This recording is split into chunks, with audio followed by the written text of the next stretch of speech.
Pakistan vice captain Salman Ali ఆగాకు team India మాజీ cricketer Mohammad Kaif అండగా నిలిచాడు. సల్మాన్ అలీ ఆగా రనౌట్ అయిన తీరు క్రీడా స్ఫూర్తికి విరుద్ధమని పేర్కొన్నాడు. ప్రపంచ కప్ ఫైనల్లో కూడా విజయం కోసం ఇలాంటి ఆట ఆడవద్దని యువ క్రికెటర్లకు సూచించాడు. బంగ్లాదేశ్తో 3 వన్డే సిరీస్లో భాగంగా శుక్రవారం జరిగిన 2వ వన్డేలో పాకిస్తాన్ 128 పరుగుల తేడాతో విజయం సాధించింది. అయితే ఈ మ్యాచ్లో సల్మాన్ అలీ ఆగా రనౌట్ అయిన తీరు తీవ్ర చర్చనీయాంశమైంది. ఈ మ్యాచ్లో పాకిస్తాన్ ముందుగా బ్యాటింగ్ చేయగా మహమ్మద్ రిజ్వాన్ 44తో కలిసి సల్మాన్ అలీ ఆగా 4వ వికెట్కు 109 పరుగులు భారీ స్వాగతసమ్యాన్ని నెలకొల్పాడు. అయితే బంగ్లా కెప్టెన్ మొహదీ హసన్ మిరాజ్ వేసిన 39వ ఓవర్లో మహమ్మద్ రిజ్వాన్ బౌలర్ల వైపు షాట్ ఆడాడు.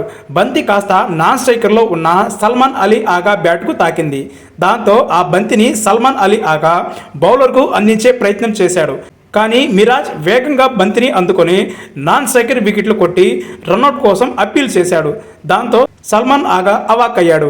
బంతిని అందించి క్రీడా స్ఫూర్తిని ప్రదర్శించాలనుకున్న అతనికి ఈ అనూహ్య ఘటన తీవ్ర ఆగ్రహం తెప్పించింది. ఫీల్డ్ అంపైర్ థర్డ్ అంపైర్పై సమీక్ష కొరగా బ్యాటర్ గ్రీజ్ బయటే ఉన్నాడని అవుట్ ఇచ్చాడు. దీంతో తీవ్ర అసహనానికి గురైన సల్మాన్ ఆగా బంగ్లా ఆటగాళ్లతో వాగ్వాదానికి దిగాడు.